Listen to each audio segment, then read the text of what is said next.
सभी को सादर जय जिनेन्द्र।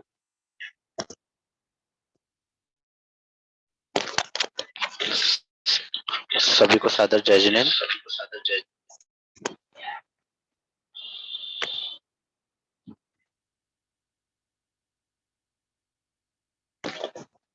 जय बोली देवादिदेव 1008 श्री आदिनाथ भगवान की जय। जय बोले आचार्य श्री सौभाग्य सागर जी महामुनि राज की जय। जय बोले मुनि श्री सुख सागर जी मुनि राज की जय। हम गरिमा जैन जी को आमंत्रित करते हैं। मंगलाचरण आज गरिमा जैन जी करेंगी। गरिमा जैन जी अपने आप को अनम्यूट करें।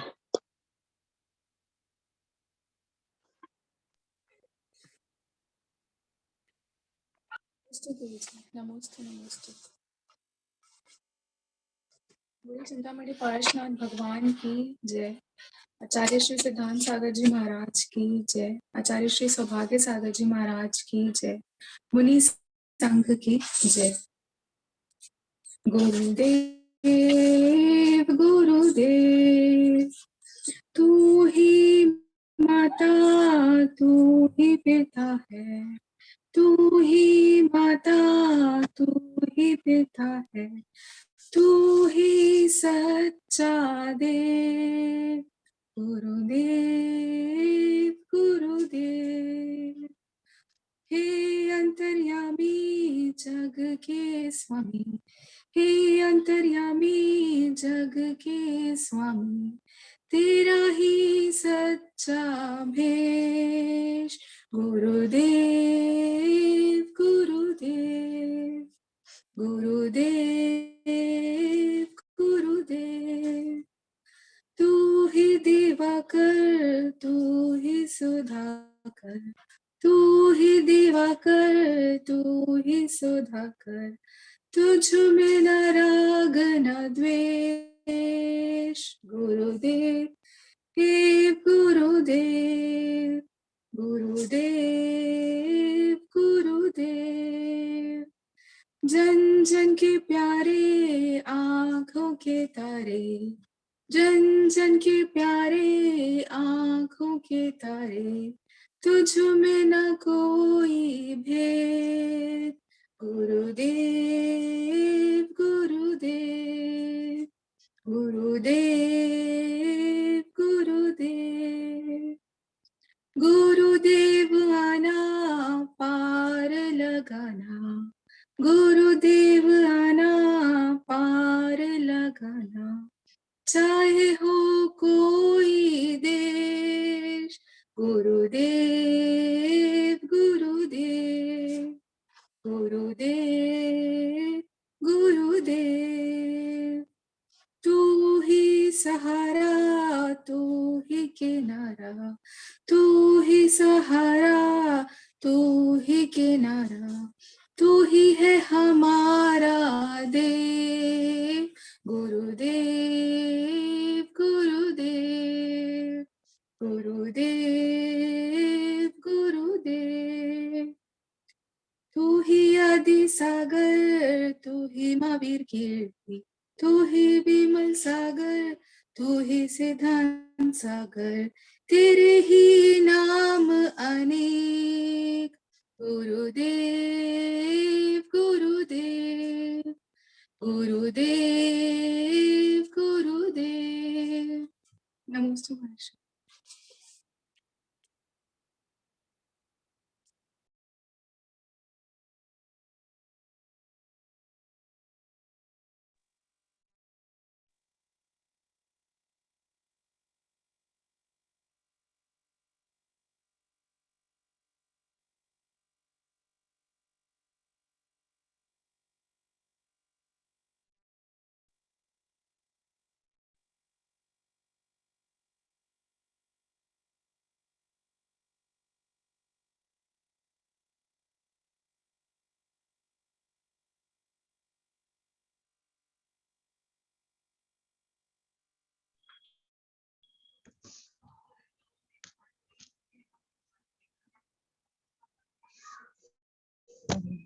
कर दिया मुझे।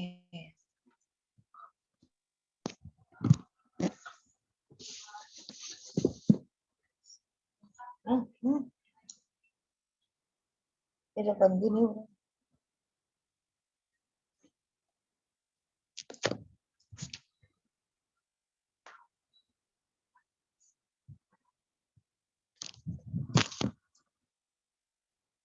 ओके, नहीं बज रहा। नमोस्तु गुरुदेव, नमोस्तु गुरुदेव।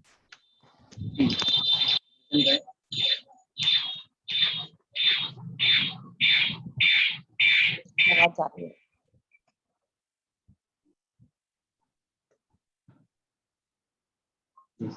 ये क्या हो रहा है?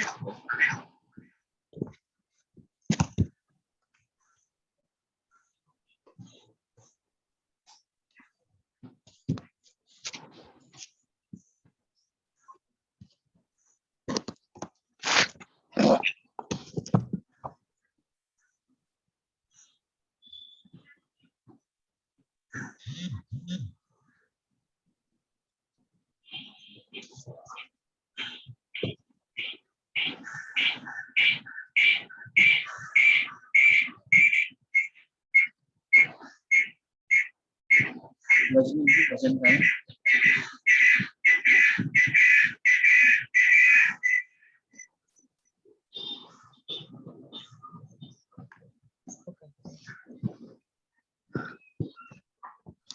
जैनवती जी अपने आप को म्यूट करें।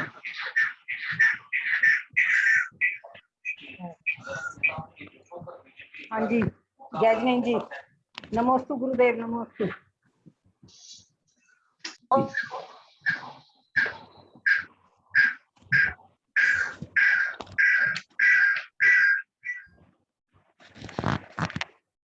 हाँ जी,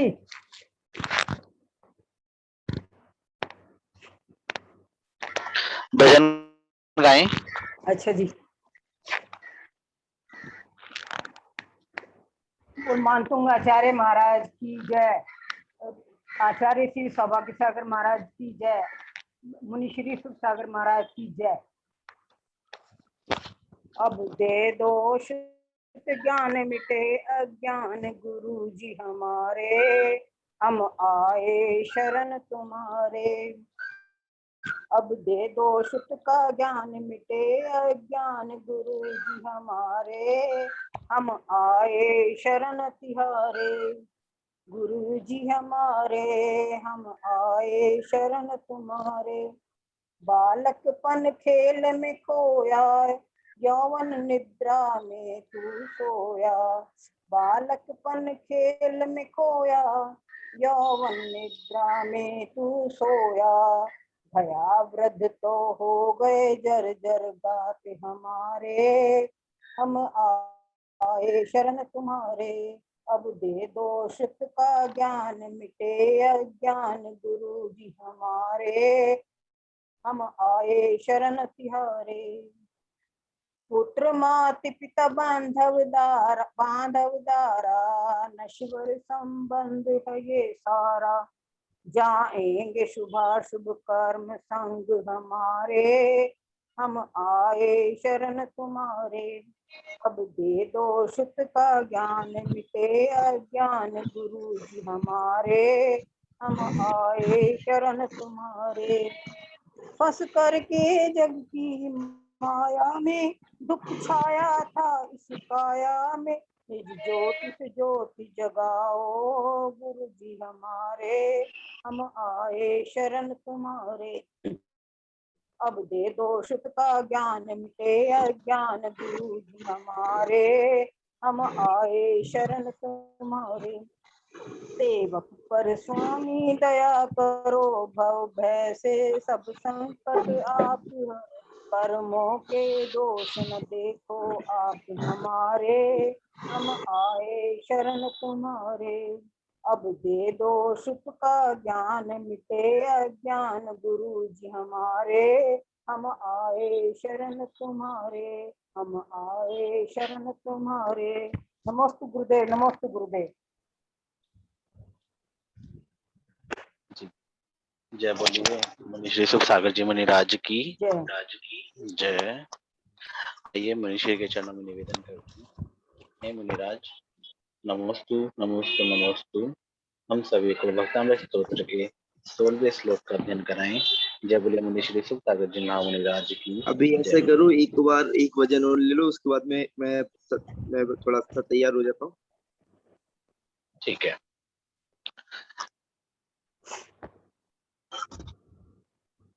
श्रीमती रजनी जैन जी अपने आप को अनम्यूट करेंगी।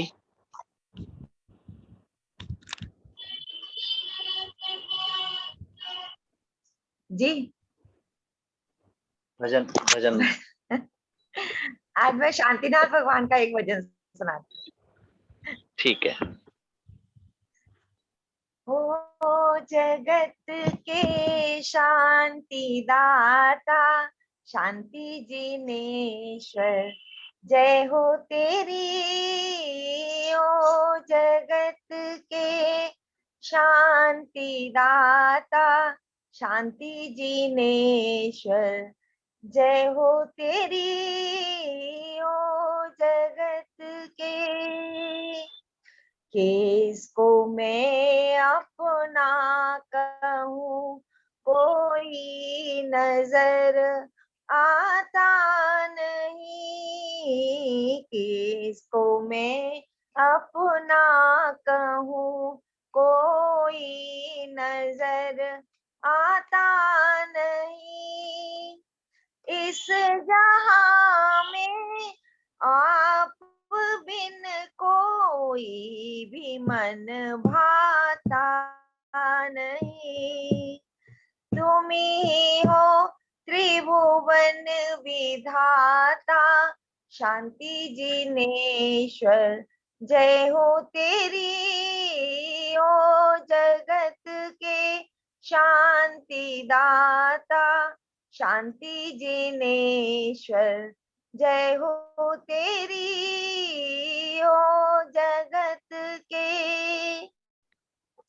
मोह माया में फंसी तुमको भी पहचाना नहीं। मोह माया में फंसी तुमको भी पहचाना नहीं।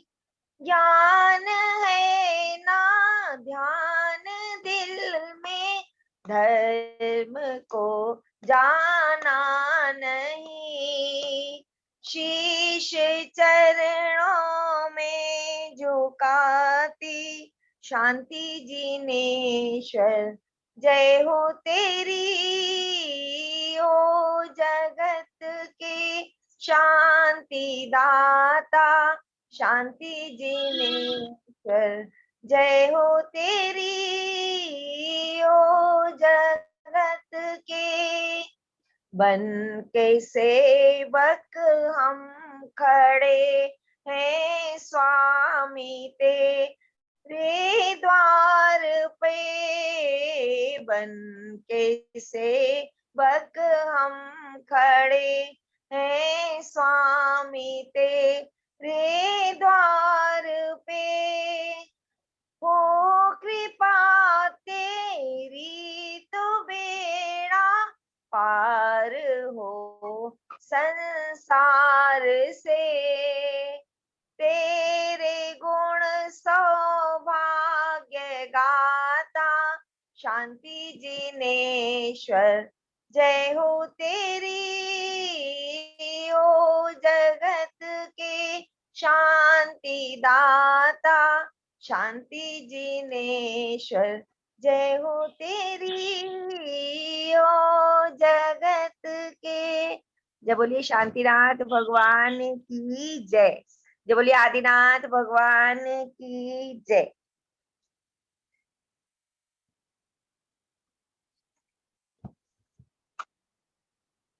जी श्री साहिल जी जैन अपने आप को अनम्यूट करें और एक भजन गाएं।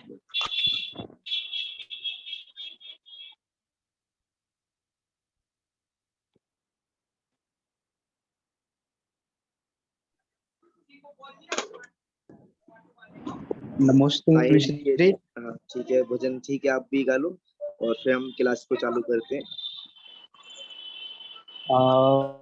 मंगलाचरण के रूप में मैं आज गुरुदेव, चूंकि समय भी लगातार अपनी गति से बढ़ रहा है, तो मैं ओमकार मंत्र बोलकर आपके श्री चरणों में हम सभी क्लास के लिए आते हैं। नमो अरिहंताणम नमो शेधाणम नमो ऐरियाणम नमो उवझायाणम रमोलोहे सपे साहूड़म। जय बोलिए अनंत अनंत सिद्ध परमेष्टि भगवान की जय। सभी लोग थोड़ा समय का ध्यान रखें। अभी मैं 1:48 पे जब मैंने आईडी खोली तो कोई नहीं था, तो मैंने फिर थोड़ा किसी अन्य काम में लग गया, तो फिर उसके बाद में अभी समय 2:10 हो गया। तो सभी लोग 1:48 पर सही 1:48 पे जुड़ने की कोशिश करेंगे और 1:49 50 मिनट तक तो हो जाएंगे। इससे अधिक यदि होगा तो अपन समय गतिमान रहता है, अपन को समय पे भी पूरा काम करना होता है, तो सभी लोग समय का ध्यान रखेंगे। 1:48 सभी लोगों को मैंने बता दिया है और अब हम सीधे चलते हैं अपना भक्तामृत का अध्ययन करने के लिए। तो सभी लोग अपने दोनों हाथों को जोड़ लेंगे। मंगलम भगे वाणी वीरो मंगलम गौतमो गणी मंगलम कुंदे कुंदाद्यो जय निर्मोस्तु मंगलम सर्वमंगल मांगल्यम सर्वकल्याणकारिकम विधानम सर्वधर्माणम जैनम जयतु साहसनम। अनंतानंद सिद्ध परमेश्वरी भगवान की जय। आदिनाथ भगवान की जय। मानतुंग आचार्य महाराज की जय। आचार्य गुरुदेव श्री सौभाग्य सागर जी महाराज की जय। अहिंसा मय विश्व धर्म की जय। मुनि श्री अभी सुख कल सागर जी हमने मुनिराज की जय। कल हमने 15वें नंबर का श्लोक पढ़ा था और 15वें नंबर के श्लोक के अंतर्गत हमने पढ़ा था, ये 1 मिनट में पूरा कर लेते हैं और उसके बाद में 16वें नंबर का श्लोक का उच्चारण शब्दार्थ भावार्थ पढ़ेंगे। इसमें हमने पढ़ा था कि जहाँ पर क्वेश्चन कर रहे हैं कि इसमें क्या आश्चर्य है, किसमें आश्चर्य है, तो देवांगनाओं के द्वारा आपका मन जिन मार्ग से थोड़ा भी विचलित नहीं हुआ हो, आपका मन बिल्कुल भी विचलित नहीं हुआ हो और इसमें कोई आश्चर्य की बात नहीं है। आपका मन बिल्कुल विचलित नहीं होता। और उसके बाद में एग्जाम्पल दे रहे हैं, उदाहरण दे रहे हैं कि अचल पर्वतों को चलायमान करने वाली प्रलय काल की वायु के द्वारा, यानी कि जो अचल पर्वत होते हैं, सुदर्शन मेरु आदि जो पर्वत होते हैं उनको अचल पर्वत कहते हैं। अपना लोग किधर से कुछ भी हो जाए पर वो पर्वत वो अपने स्थान पे से एक रत्ती भर भी नहीं सरकते हैं, ना घटते हैं ना बढ़ते हैं, जैसे कि पिता से बने रहते हैं। तो उन पर्वतों को यानी कि अचल पर्वतों को चलायमान करने वाली, यानी कि इतनी भयंकर तेज हवा चले, वायु चले, जो जो पर्वत खड़े हुए सामान्य पर्वत वो हिल जाएं, ऐसी वायु चले। और उस वायु से भी कभी क्या मेरु आदि पर्वत का शिखर चलायमान हुआ है? नहीं हुआ। क्या चलायमान हुआ है? तो इसका आंसर नहीं हुआ। इसमें क्वेश्चन पूछा कि हुआ है, तो इसका आंसर क्या होगा? नहीं हुआ। तो जहां पर 15वें नंबर के श्लोक में हमने समझ लिया कि भगवान के मन में 1% भी अपने जिन मार्ग से थोड़ा भी विचलित या विचलन नहीं हुआ हो, इसमें कोई आश्चर्य की बात नहीं है। जहाँ पर बताया है कि भगवान कैसे होते हैं, अडिग होते हैं जिन धर्म में, और सबसे आगे प्रथम कहलाते हैं क्योंकि तीर्थंकर होते हैं, तीर्थ की स्थापना करते हैं, जैसा भगवान करते हैं उसी तरीके से उनके जो शिष्य परंपरा में होते हैं वो भी उसी तरीके से करते हैं। तो यदि विचलित हो जाएंगे तो उनके जो शिष्य होते हैं, उनकी परंपरा के जो श्रमण होते हैं, तो वो उनकी तो बात ही क्या फिर। तो भगवान विचलित नहीं होते, तो उनकी परंपरा के जो शिष्य होते हैं, श्रमण होते हैं, तो वो भी भगवान की तरह बनते हैं। अब हम चलते हैं 16वें नंबर के श्लोक की तरफ, और 16वें नंबर का श्लोक का हम सबसे पहले उच्चारण करेंगे और उच्चारण करने के बाद में शब्दार्थ समझेंगे, शब्दार्थ समझने के बाद में भावार्थ समझेंगे। चलो अच्छी बात है, सामने तुरंत ही लगा दिया भैया जी ने। तो सबसे पहले हम उच्चारण समझते हैं। निर्धूम, निर प्लस धूम, निर्धूम वर्ती, निर्धूम तक अपना उच्चारण करना है। उसके बाद में वर्ती, निर्धूम वर्ती, रप वर्जित, रप वर्जित, निर्धूम वर्ति रप वर्जित, तैल पूरा, इसमें विसर्ग लगाए रा के ऊपर पूरा। और उसके बाद में कितशनम, कित कितश, इसमें किरी बोलना है, किरी, और उसके बाद में ता का उच्चारण करना है आधा, और उसके बाद में एक सीटी सी बजाना है ऐसे, किरिस किरिसनम, किरिसनम, इसमें जो सा है ना, तो सा का उच्चारण इस तरीके से कहना है, सीटी सी निकले मुख के अंदर से, किरिस किरिसनम, किरिसनम। आप सब लोग समझ पा रहे हैं ना? इसको मैं एंड में सभी लोगों से बुलवाऊंगा, किरिसनम। इसमें साग का उच्चारण जो बना हुआ है मैं आपको बता देता हूँ, ये सबसे इम्पोर्टेंट चीज है। इसमें अपन यदि वक्तांबर पढ़ते हैं तो एक आधे अक्षर की भी हमसे गलती नहीं होने चाहिए।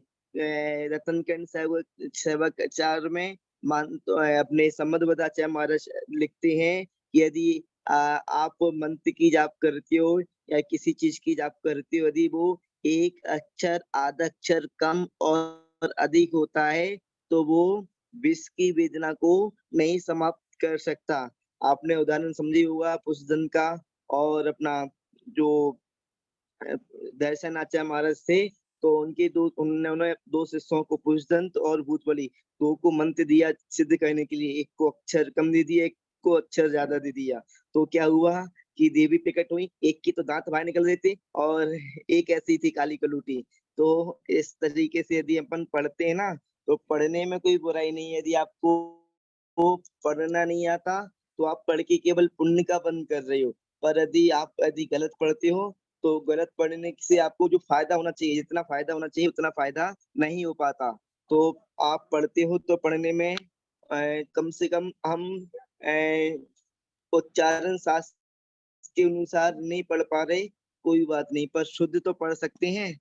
तो इसमें किरी, किरी के बाद में ता, और ता के बाद में एक सीटी, किरित्नम, किरित्नम। और अब इसके बाद में जगत, जगत त्रय, जगत त्रय मिदम, जगत त्रय मिदम प्रकटी, प्रकटी करोसि, जगत त्रय मिदम प्रकटी करोसि। गम्यो ना जातु, गम्यो गम्यो ना जातु मरुताम चलिता चलानाम, चलिता चलानाम।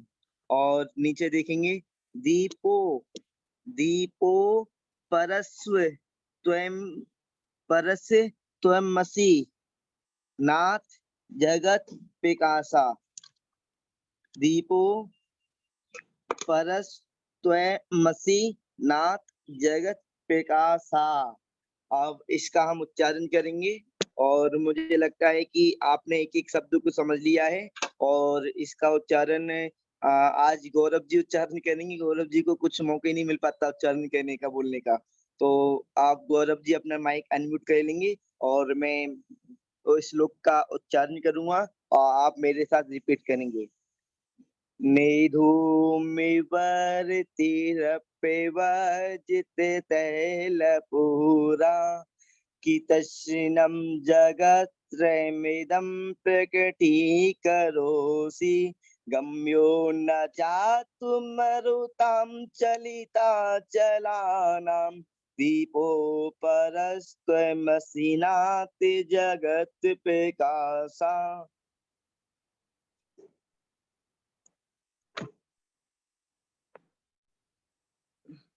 गौरव जी, हाँ ठीक है, आप रजनी जी आप करो, आप करो। निर्धूमवर्तिरपवर्जित तैलपूरा, कृत्स्नं जगत्त्रयमिदं प्रकटीकरोषि। गम्यो न जातु मरुतां चलिताचलानां, दीपो परस्त्वमसि नाथ जगत् प्रकाशः। नमोस्तु गुरुदेव। ठीक है, एक बार मैंने गौरव का नाम लिया था, तो गौरव भी आप भी उच्चारण कर लेंगे 16वें नंबर के श्लोक का। जी मुनिश्री। निर्धूमवर्तिरपवर्जित तैलपूरा कृत्स्नं जगत् त्रयमिदं प्रकटीकरोषि गम्यो न जातुमरुता चलिताचलानां दीपोपरस्त्वमसि नाथ जगत्प्रकाशः। बहुत बढ़िया। अब इसका हम ऐसा करते हैं, एक एक शब्द का अर्थ समझते हैं। तो अर्थ वाला जो पेज है, हाँ ठीक है, बहुत बढ़िया, तुरंत ही लगा दिया। अब अर्थ वाले पेज से हम अर्थ समझते हैं। निर्धूम, निर्धूम, निर यानी कि रहित और धूम यानी कि धुएं से, और वर्ती यानी कि वाती, वर्ती बोलते हैं वाती। आप यहाँ पर एक दीपक का उदाहरण दे रहे हैं, भगवान की तुलना दीपक से कर रहे हैं। मतलब संसार में जितनी भी वस्तु होती है ना अच्छी अच्छी, उन सब से भगवान की तुलना करते हैं। सूर्य से भी भगवान की तुलना करेंगे इसके बाद में, और चंद्रमा से भी भगवान की तुलना करेंगे, दीपक से भी भगवान की तुलना कर रहे हैं। और भी हम किसी भी वस्तु से हम भगवान की तुलना कर सकते हैं कि इसमें क्या क्या विशेषताएं, और इससे भगवान की तुलना करते हैं तो भगवान में क्या क्या विशेषताएं, यानी कि हम अभी देखते हैं यहाँ पर दीपक से हम तुलना कर रहे हैं भगवान की। किसकी? भगवान की। निर यानी कि रहित, धूम, धूम यानी कि धुआं से, धूम यानी कि धुआं होता है, और वर्ती यानी कि बाती, और अपवर्जित, अपवर्जित, और अपवर्जित यानी कि रहित, किससे? तेल पूरा, तेल से, तेल से भरा लिखा हुआ है पर इसमें तेल से रहित, तेल के पूर्व से रहित, तेल के पूर्व से रहित। पूर्व यानी कि तेल दीपक के अंदर भरते हैं ना, तो उसको पूर्व बोलते हैं कि दीपक पूर्व, यानी कि तेल के पूर्व से रहित, तेल के पूर्व से रहित। अपवर्जित तैल पूरा, धुआं से रहित। भगवान कैसे दीपक हैं? भगवान ऐसे दीपक है, जैसे समझ लो कि एक दीपक जल रहा है, उसमें तो ना तो बिल्कुल धुआं हो रहा है। आपको मैं बता दूं, आप जितने भी दीपक जलाते हो सब में धुआं होता है, उसमें धुआं होता है। वो बात अलग है कि हमको दिख नहीं पाता धुआं। यदि आप आप देखना चाहोगे धुआं, तो आप अपना हाथ दीपक के ऊपर रखना, तो देखना कि हाथ के ऊपर थोड़ा सा ब्लैक ब्लैक सा हो जाता है, तो धुआं निकलता है दीपक में से। आप घी का भी यदि दीपक जलाओगे तो उसमें भी धुआं निकलता है, हल्का सा धुआं निकलता है। तो जहाँ पर भगवान कैसे दीपक हैं, कि भगवान ऐसे दीपक है कि उसमें से धुआं नहीं निकल रहा। दीपक की तुलना कर रहे हैं कि सामान्य जो दीपक होता है ना, उसमें तो धुआं निकलता है, पर भगवान ऐसे दीपक कि उसमें से धुआं नहीं निकलता दीपक में से। और भगवान ऐसे दीपक हैं कि उसमें बाती भी नहीं है। सामान्य दीपक में तो जब बाती होती है ना तभी जलता है, भगवान के ऐसे दीपक की उसमें बाती भी नहीं है, बाती से भी रहित है। तो आप समझ पा रहे होंगे कि भगवान की तुलना दीपक से की जा रही है। दीपक, दीपक, दीपक जो होता है ना, जो जलाते हैं दीपक, दिया आरती करते हैं, तो उस दीपक से तुलना करते हुए निर्धूम, धुआं से रहित, और वर्ती यानी कि वाती से रहित, अपवर्जित, जहाँ पर वर्ती के बाद में जो रा है ना, रा का इसमें विसर्ग लग के अपवर्जित बन जाएगा। अपवर्जित, अपवर्जित का भी मतलब होता है रहित हो। किससे? तेल पूरा, तेल के पूर्व से, तेल के पूर्व से यानी कि तेल से भरे नहीं हो, तेल से भरे नहीं हो। भगवान एक ऐसे दीपक है कि उस दीपक के अंदर तेल भी नहीं है। आप समझ लो, अब बताओ, बाती नहीं हो, तेल ना हो, तो दीपक कैसे जलेगा? कैसे जलेगा? पर भगवान का देखो, अभी आगे देखते हैं कि किस तरीके से जहाँ पर मानतुंगाचार्य महाराज वर्णन कर रहे हैं। अभी जहाँ पर मैं केवल शब्दों की अर्थ बता रहा हूँ और भावार्थ अपन बाद में देखेंगे। कितश्नम, कितश्नम, इसका मैंने अभी आपको उच्चारण बताया था कि कृतस्नम कृतस्नम। आपको सब कुछ समझ आया होगा, मैं एंड में पूछूंगा इसका उच्चारण। कृतस्नम कृतस्नम। और उसके बाद में कृतस्नम का मतलब होता है पूर्ण, संपूर्ण, बिल्कुल भी छोड़ो नहीं, बिल्कुल पूरा। जैसे जैसे बोलते हैं ना कि हम हमारे आत्मा में कूट कूट के धर्म भरा हुआ है और अपने पूरे शरीर में आत्मा होती है। अन्य संप्रदाय वाले मानते हैं केवल अपनी दोनों भुजाओं के बीच में आत्मा विराजमान होती है, पर जैन शास्त्रों के अनुसार आत्मा संपूर्ण शरीर में होती है। जैसे तिल के अंदर तेल होता है ना, तेल कहाँ पे होता है? एक साइड में होता है या पूरे में होता है? तिल के अंदर तेल होता है ना, तो पूरे तिल ही के अंदर होता है तेल। और इसी प्रकार जो अपनी आत्मा होती है ना, तो संपूर्ण शरीर में होती है, केवल दोनों भुजाओं के बीच में नहीं होती, जहाँ तो ध्यान केंद्र होता है। जी, दोनों भुजाओं के बीच में ध्यान केंद्र होता है, आज्ञा चक्र होता है, पर आत्मा केवल आज्ञा चक्र में नहीं होती, संपूर्ण शरीर में होती है। और संपूर्ण शरीर में से नख और केश को उठा दे, नख और केश में आत्मा के प्रदेश नहीं होते। वैसे ही मैं आपको जैन शास्त्रों के बारे में, जैन धर्म की में जो सिद्धांत हैं वो बताने लगा हूँ, कोई बात नहीं, वो भी समझने वाली चीजें। जो आत्मा होती है, आत्मा के प्रदेश नख यानी कि नाखून में और केश बालों में नहीं होते, बाकी का संपूर्ण शरीर में आत्मा के प्रदेश होते हैं। और भगवान का जब मोक्ष कल्याणक होता है, तो मोक्ष कल्याण के बाद में भगवान का शरीर पूरा कपूर की भांति उड़ जाता है, समाप्त हो जाता है। भगवान का शरीर होता है ना, तो भगवान के शरीर का अग्नि संस्कार किसका होता है? भगवान का भी जो मोक्ष में जाते हैं ना, तो वो पंडित पंडित मरण कहलाता है, भगवान का मरण होता है। और पंडित पंडित मरण ऐसा होता है कि पुनः उसका जन्म नहीं होता और मोक्ष चले जाते हैं। जिसका पंडित पंडित मरण होता है, यानी कि जो मोक्ष में जाता है, तो उसका पुनः जन्म मरण नहीं होता, वो पंडित पंडित मरण कहलाता है। तो जो तीर्थंकर भगवान होते हैं, तो उनका जो पंडित पंडित मरण होता है, तो संपूर्ण शरीर उनका होता है कपूर की भांति जल जाता है, उड़ जाता है। आप कपूर को जलाओगी तो कपूर जलेगा, तो अंत में क्या बचेगा? कुछ ही नहीं बचेगा कपूर के अंत में। कपूर जलता जाता है, पूरा उड़ता जाता है। तो कपूर की भांति भगवान का शरीर समाप्त हो जाता है, पर उसके बाद में भी भगवान के केश यानी कि बाल और नाखून ये बच जाते हैं। और इसमें दो प्रमाण आते हैं, पर हम तो जो मेन प्रमाण सबसे ज्यादा अधिक मिलता है उसको देखेंगे। और अग्नि कुमार देव होते हैं। अग्नि कुमार देव कौन से होते हैं? अपने भुवनवासी देवों में, स्वर्ग के देव नहीं, स्वर्ग के देव तो ऊपर रहते हैं, अग्नि कुमार भुवनवासी देव भवनों में रहते हैं। भवनों में यानी कि अपने मध्य लोक में रहते हैं अग्नि कुमार और गंधर्व देव।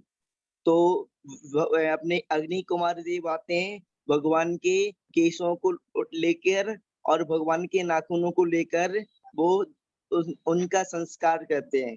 भगवान के नाखूनों का और भगवान के केशों का, भगवान की जो मैं बता दूं, आत्मा के प्रदेश संपूर्ण शरीर में होते हैं, आत्मा के प्रदेश अपने नाखूनों में नहीं होते और बालों में नहीं होते। तो उस वही चीज बच जाती है, और अग्नि कुमार देव नाखूनों का और बालों का संस्कार करते हैं, अग्नि संस्कार करते हैं। और एक वर्णन ऐसा आता है कि अग्नि कुमार देव आते हैं भगवान के केशों को और अपने इसको नाखूनों को लेकर एक पूरा द्वारा शरीर बनाते हैं, पूरा भगवान का शरीर बनाते हैं। उसके बाद में उसका दाह संस्कार करते हैं, तो यानी कि शरीर का संस्कार करते हैं। तो इस तरीके से आता है। तो जहाँ पर भगवान की तुलना कैसे कर रहे हैं कि आप कैसे दीपक हो, इसमें ना तो धुआं निकल रहा है, ना इसमें बाती है, ना तेल है। और उसके बाद में कृतस्नम यानी कि पूर्ण, जगत त्रयमिदं में इसमें जगत यानी कि लोक, संसार, और त्रय यानी कि तीनों लोक। जगत यानी कि जगत, जगत और त्रय यानी कि तीनों जगत, तीनों लोगों को। इदम इदम जी अपना एक अव्यय पद है। इदम का मतलब होता है, अव्यय पद नहीं है, अपना सर्वनाम पद है। इदम का मतलब होता है यहाँ, इस, इन, इस और इस तीन लोग को, तीनों का इकट्ठा बन जाएगा इस तीन लोग को। प्रकटी, प्रकटी यानी कि प्रकट करना, प्रकाशित करना, प्रकाशित। और करोसी यानी कि करते हो। किरी ये धातु है, और किरी धातु में अपना कौन सा लट लकार का अपना मध्यम पुरुष लगाए, तो इसमें तुम अपने आप ऑटोमेटिक लग जाएगा। जैसे इसमें इंग्लिश में होता है ना, इसमें आई आई लिखा होता है, तो आई के साथ एम ऑटोमेटिक लग जाता है। I am good, I am fine. इसमें यदि आप एम भी नहीं लिखोगे, इसमें तो एम लिखना पड़ता है संस्कृत इंग्लिश में, और यदि यू लगा होता है तो यू के साथ आर ही लगता है, और दिस इस आदि चीज लगी होती है उनके संग में इस लगता है। तो इसी प्रकार जहाँ पर संस्कृत की विशेषता होता है, तुम के लिए सी प्रत्यय लगता है तुम के लिए, पर इसमें तुम नहीं लिखा, तो उसके बाद में भी हम इसमें तुम ही मानेंगे, क्योंकि इसमें सी लगा है, सी।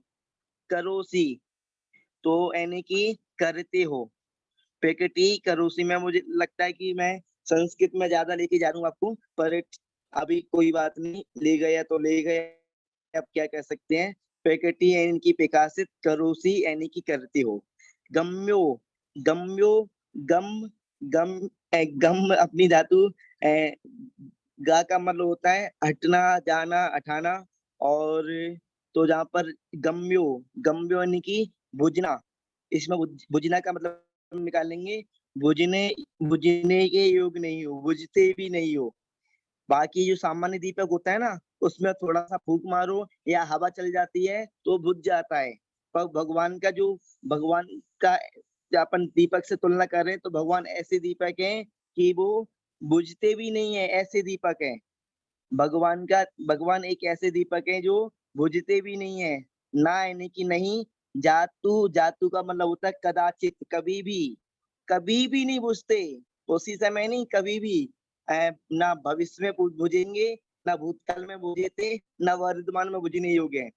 और उसके बाद में मरुताम, मरुताम आपको मैंने कल बताया था, मारुत का मतलब मरुत का मतलब होता है वायु, हवा। जहाँ पर वैसे हवा अच्छी चल रही है, थोड़ी सी हवा, वायु। और उसके बाद में चलिता, चलानाम, चलिता यानी कि चलायमान करने वाली, और चलानम इसमें अचलानम, अचलानम यानी कि पर्वतों को, अचलानम यानी कि जो कभी हिलते नहीं है। इसमें चलित और अचलानम दो शब्द बनेंगे। अचलानम यानी कि पर्वत, पर्वतों को, और चलित यानी कि चलायमान करने वाली, पर्वतों को चलायमान करने वाली। और उसके बाद में दीपो परस्व त्वमसि, दीपो, दीपो का इसमें ओ का विसर्ग हो जाएगा दीपहा, दीपा यानी कि दीपक। और इसमें जो अवग्रह लगा हुआ है, जो एस बना हुआ है ना, इसको अवग्रह बोलते हैं। और ये भी बता दूंगा कि अवग्रह किस लिए लगाया जाता है।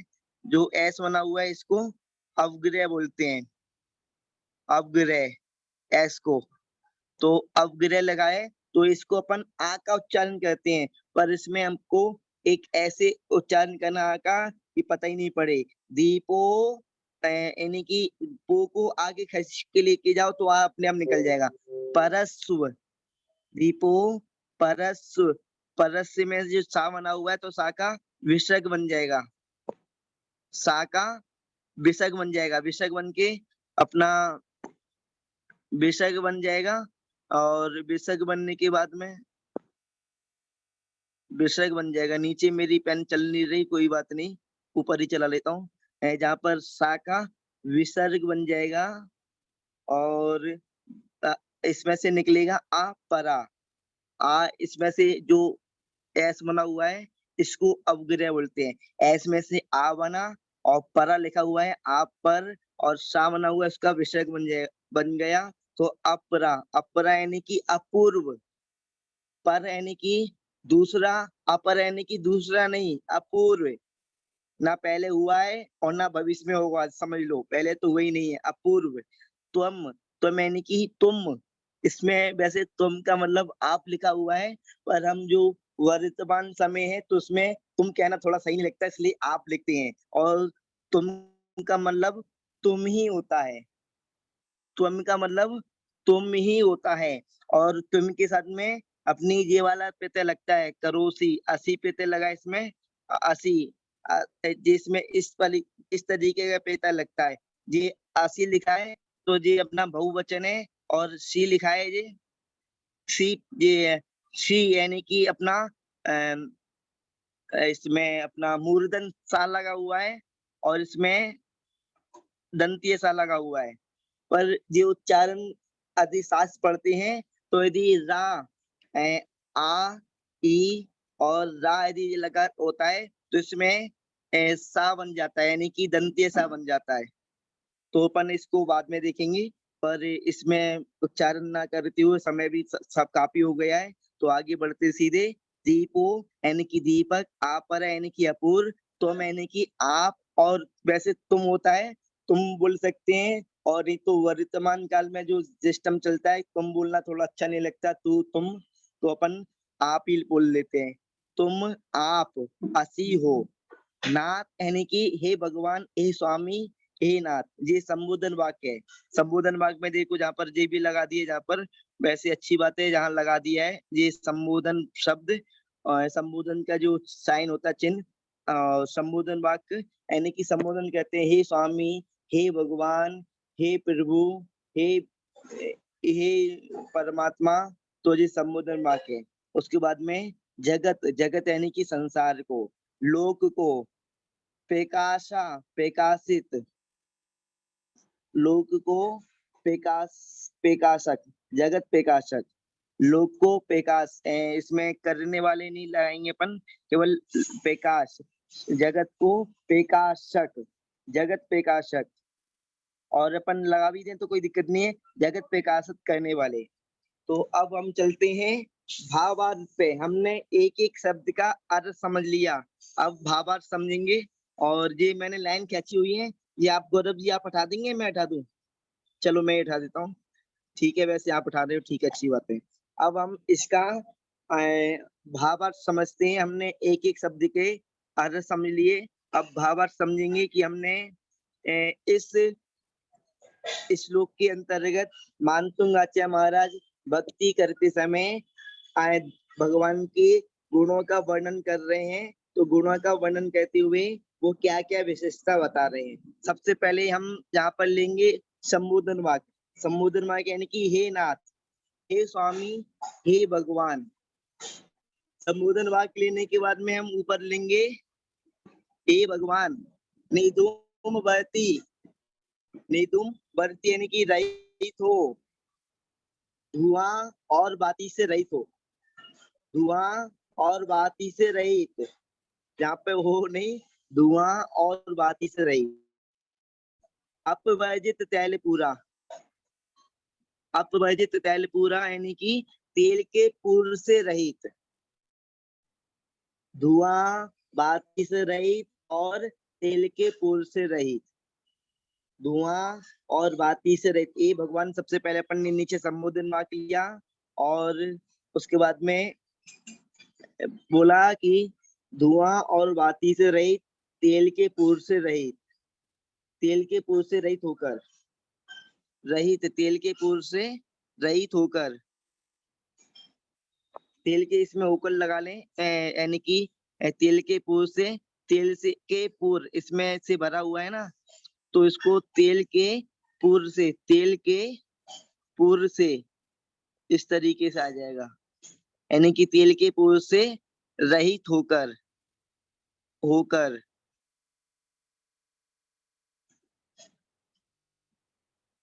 और ये तीन ठीक है। तेल के पूर्व से रहित होकर, धुआं और बाती से रहित, तेल के पूर्व से रहित होकर, और उसके बाद में इदम, ये मिदम लिखा है ना, तो मिदम, मिदम में से इदम, माँ तो जगत त्रयम हो जाएगा, और इसमें से ई शब्द बचेगा, तो इस शब्द का इदम बनेगा। इदम यानी कि इस और उसके बाद में इस जगत त्रय, इस तीन लोक को, इस तीन लोक को, यानी कि इस तीन लोक को, मध्य लोक, अधोलोक और ऊर्ध्वलोक, तीन लोक, यानी कि अधोलोक नीचे नरक और भवनवासी दिव्य रहते हैं, और ऊपर का और बीच का, मध्य का, और उसके बाद में इस तीन लोक को कितना पूर्ण, कितस्नम यानी कि पूर्ण, क्या कर रहे हो इसको, प्रकटी करोसी, प्रकाशित करते हो। यहाँ पर बताओ कितना बड़ा दीपक है, कितना बड़ा दीपक है कि उसमें ना तो धुआं निकल रहा है, ना बाती है और ना तेल है, उसके बाद में भी इस तीन लोक को पूर्ण प्रकाशित करते हो, ऐसा दीपक है। एक छोटा सा दीपक होता है ना, वो तो केवल एक छोटे से कमरे को प्रकाशित कर पाता है और कमरे को पूरा भी प्रकाशित नहीं कर पाता।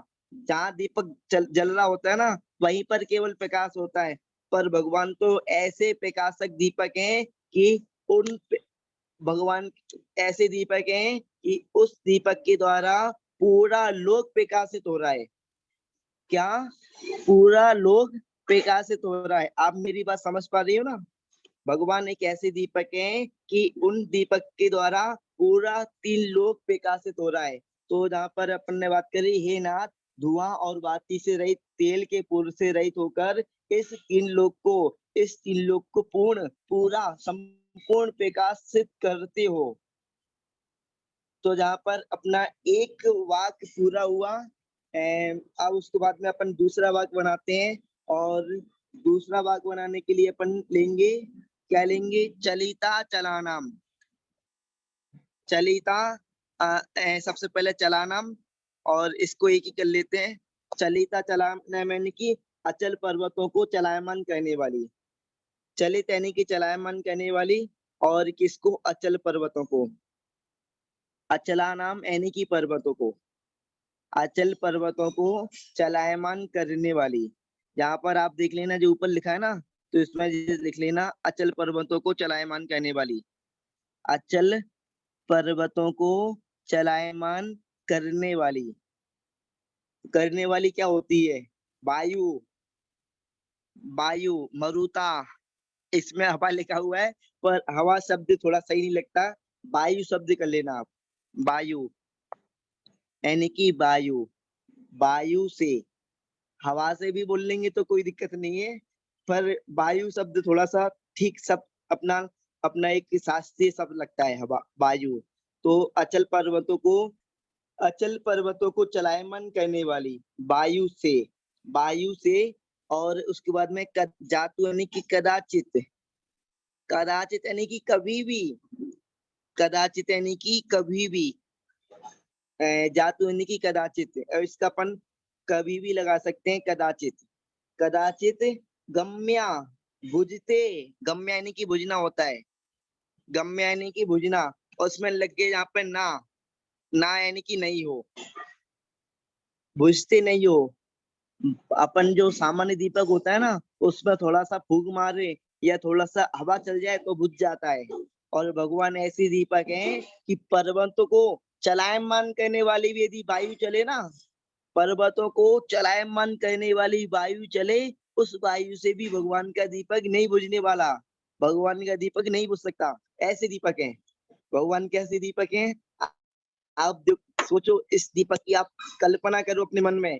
आप यदि कभी ध्यान करने बैठो तो ध्यान में भी लगा सकती हो कि भगवान एक सामने दीपक रखा हुआ है, ये दीपक कैसा दीपक है, इसमें तो तेल, बाती, धुआं सब कुछ है, और पूरे छोटे से कमरे को भी प्रकाशित नहीं कर पा रहा, पर भगवान तो एक ऐसे दीपक है कि इसमें ना तो तेल है, ना धुआं है, ना बाती है, और उसके बाद में भी तीनों लोग को प्रकाशित कर रहे हैं।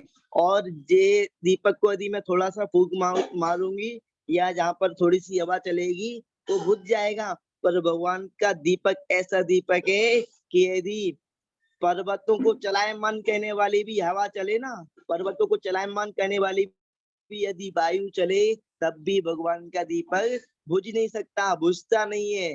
ऐसा दीपक है। तो जहाँ पर अपने 2 वाक्य कंप्लीट हुए, अब तीसरे नंबर का वाक्य अपन देखते हैं। और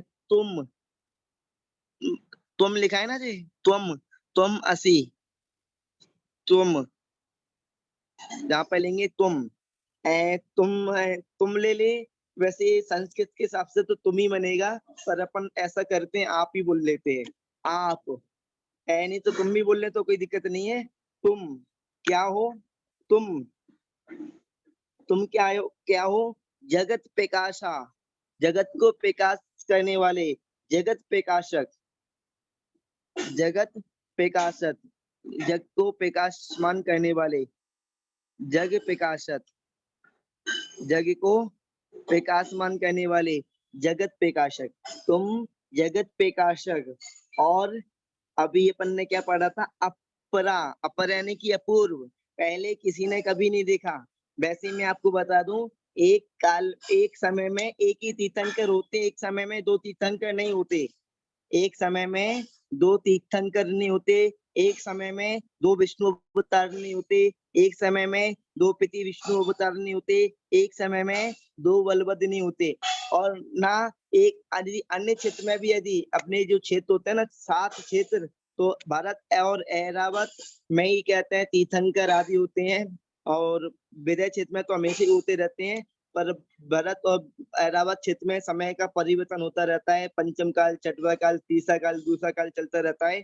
भरत और ऐरावत क्षेत्र होते हैं ना, यदि भरत का यदि कोई विष्णु है ऐरावत क्षेत्र में यदि चले जाए तो तब, और ऐरावत क्षेत्र में भी यदि विष्णु है, और नहीं तो अपना जी भरत क्षेत्र है, अन्य क्षेत्र में चले जाए, अपना जम्बू द्वीप है, अन्य द्वीप में भी चले जाए, अपने 2.5 द्वीप होते हैं ना, तो 2.5 द्वीप में कहते हैं तीर्थंकर। और अभी अपने भरत क्षेत्र में, जम्मू द्वीप के भरत क्षेत्र में तीर्थंकर भगवान नहीं है, क्योंकि पंचम काल चल रहा है।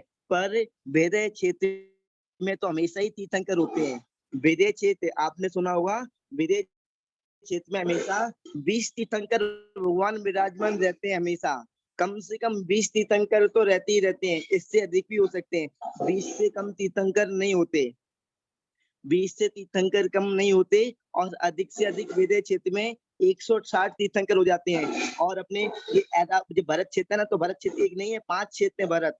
एक हमने जम्मू द्वीप में एक है, सातकी खंड में 2 है, और पुष्करात में 2 भरत क्षेत्र हैं। इसी प्रकार ऐरावत क्षेत्र भी 5 ऐरावत, 5 भरत और 1 विदय। विदय में अधिक से अधिक 160 तीर्थंकर हो जाते हैं। और अपने भरत क्षेत्र में यानी कि 5 क्षेत्रों में 5 तीर्थंकर, और ऐरावत क्षेत्र के 5 क्षेत्रों में 5 तीर्थंकर, तो अधिक से अधिक यदि तीर्थंकर होते हैं ना एक साथ, तो 170 तीर्थंकर हो जाते हैं एक साथ।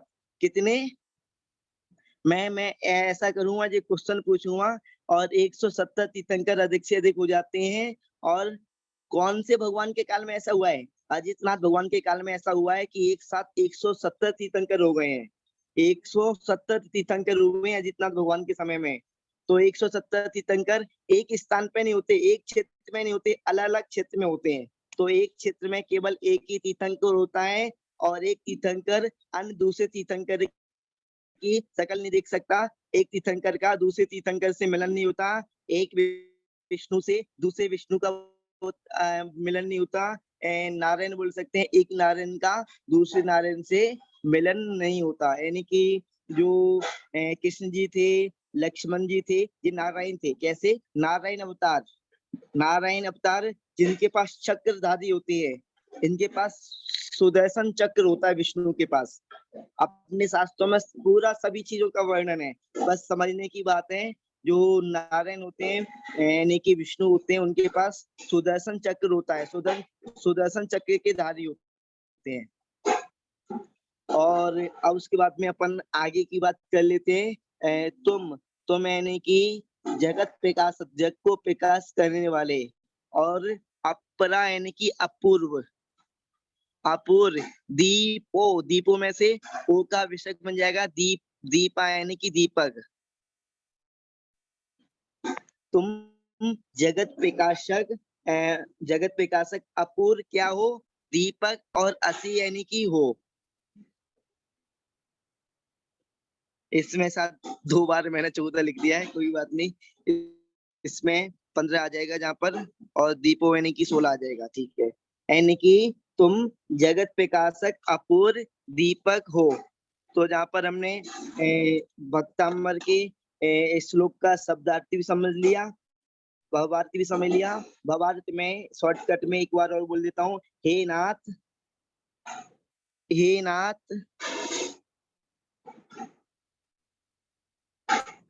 हाँ आचार्य श्री की भी क्लास होगी। हे नाथ, धुआं और बाती से रहित हो, हे नाथ, धुआं और बाती से रहित, तेल के कुर से रहित होकर इस तीन लोक को पूर्ण प्रकाशित करते हो। अचल पर्वतों को चलायमान करने वाली वायु से कदाचित बुझते नहीं हो और आप जगत प्रकाशक अपूर्व दीपक हो। तो अपन ने इसका शब्दार्थ और भावार्थ सब समझ लिया। अब हम चित्त के माध्यम से इसका चित्त का भाव भाषण समझेंगे कि जहाँ पर जो चित्र बना होता है एक एक श्लोक का, तो चित्र के माध्यम से भी हम क्या समझते हैं और क्या समझ रहे हैं। तो चित्र देखो आपके सामने आ गया है और चित्र में आप देखो यहाँ पर एक दीपक दिखा दिया है ऊपर, आप देख रही हो। यहाँ पर एक दीपक दिखा दिया है। दीपक में देखो तेल भी भरा हुआ है, बाती भी लगी हुई है और धुआं भी निकल रहा है। आप सब देख रही हो दीपक, यहाँ पर तेल भी भरा है, बाती भी लगी है और धुआं भी निकल रहा है। और भगवान यहाँ पर एक देखो, एक यहाँ पर ज्योति बना दी है, जहाँ पर ना आपको एक बाती दिखाई दे रही है, ना आपको धुआं दिखाई दे रहा है और ना आपको तेल दिखाई दे रहा है। आपको नीचे दिखाई दे रहा है और ये जहाँ पर तो थोड़ा सा हिल रहा है, बुझने की कगार पे है, पर भगवान कितनी तेज वायु चल रही है उसके बाद में भी जैसा का तैसा है, बिल्कुल भी नहीं हिल रहा, बिल्कुल भी नहीं हिल रहा। वायु से जहाँ पर वायु से कैसा हिल रहा है और जहाँ पर भगवान का दीपक वायु से बिल्कुल भी नहीं हिल रहा। तो जहाँ पर धुआं और बाती से रहे